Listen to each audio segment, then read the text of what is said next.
ದೇಶ ಕಾಯೋ ಯೋಧನಿಗೆ ನಮ್ಮ ದೇಶದಲ್ಲೇ ಸುರಕ್ಷತೆ ಗೌರವ ಇಲ್ವಾ?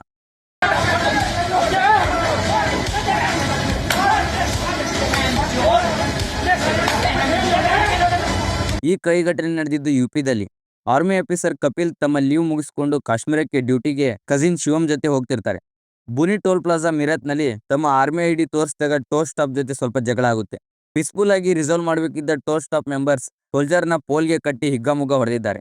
ಈ ಘಟನೆ ಆದ ತಕ್ಷಣ ಪೊಲೀಸರು 4 ಮಂದಿ ಸ್ಟಾಪ್ ಮೆಂಬರ್ಸ್ನ ಅರೆಸ್ಟ್ ಮಾಡಿದ್ದಾರೆ. ಹಾಗೆ ಈ ಘಟನೆ ತಿಳಿದ ತಕ್ಷಣ ಮೀರತ್ನ ಜನರು ಟೋಲ್ ಪ್ಲಾಜಾ ಎಲ್ಲ ಒಡೆದು ಬ್ಯಾರಿಯರ್ಸ್ ಎಲ್ಲ ಹಾಳು ಮಾಡಿ ನ್ಯಾಯ ಕೇಳಿದ್ದಾರೆ. ಈ ವಿಷಯ ಬಗ್ಗೆ ಮಾತಾಡೋಕೆ ಪಂಚಾಯಿತಿಯಲ್ಲಿ ಮೀಟಿಂಗ್ ಕರೆದ್ರೆ ಪೊಲೀಸರು ಅಲ್ಲಿ ಬಂದು 5 ಮಂದಿನ ಅರೆಸ್ಟ್ ಮಾಡಿದ್ದಾರೆ. ಹಾಗೆ NHAI national highways authority of India toll operator ಮೇಲೆ 20 ಲಕ್ಷ ದಂಡ ವಿಧಿಸಿದೆ. ಅಲ್ಲ, ಈ ಹಂತದ ಮಟ್ಟ ಹೇಗೆ ಹೋದ್ರು ಅಂತ.